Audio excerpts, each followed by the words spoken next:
Southern Michigan, we are treated to one of the most spectacular shows nature has to offer, the changing of autumn leaves. The bright colors of autumn are beautiful, but why do leaves change their color in the fall? Well, it's a combination of things. During the fall, the days become shorter, which means less sunlight throughout the day, leading to cooler temperatures. These cooler temperatures signal the trees to slow down their food production, or chlorophyll production, and start preparing for winter. Chlorophyll is what causes leaves to look green in the spring and summertime. As it disappears from the leaves, other pigments that were there all along, like red, orange, and yellow, become visible.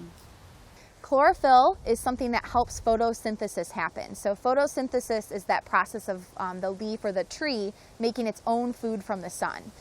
So the food for the tree is something called glucose. It's a type of sugar. So that's what the photosynthesis is doing. It's making that sugar for the tree as food.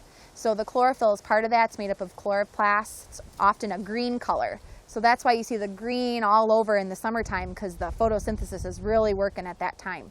But the other colors start coming through in the fall because that photosynthesis is really slowing down and the chlorophyll is leaving the leaf.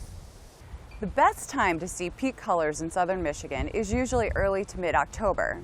And as you travel north, the colors can change as early as September.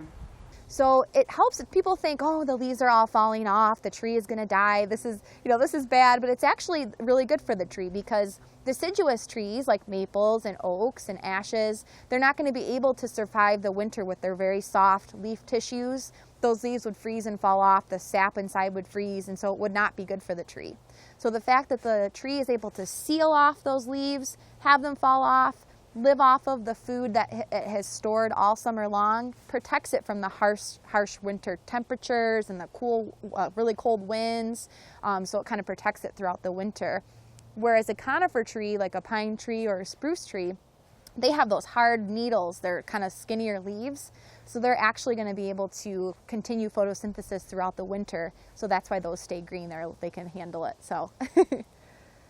This process of leaves changing color and dying is all part of nature's cycle of life.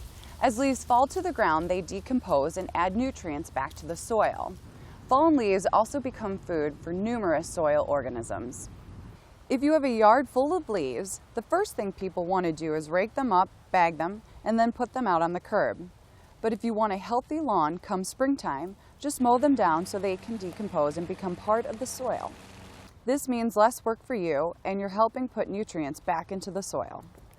Yeah, so mow them into your lawn. It'll help your lawn for the spring. Maybe save some if you're into compost for your garden. They make great compost too.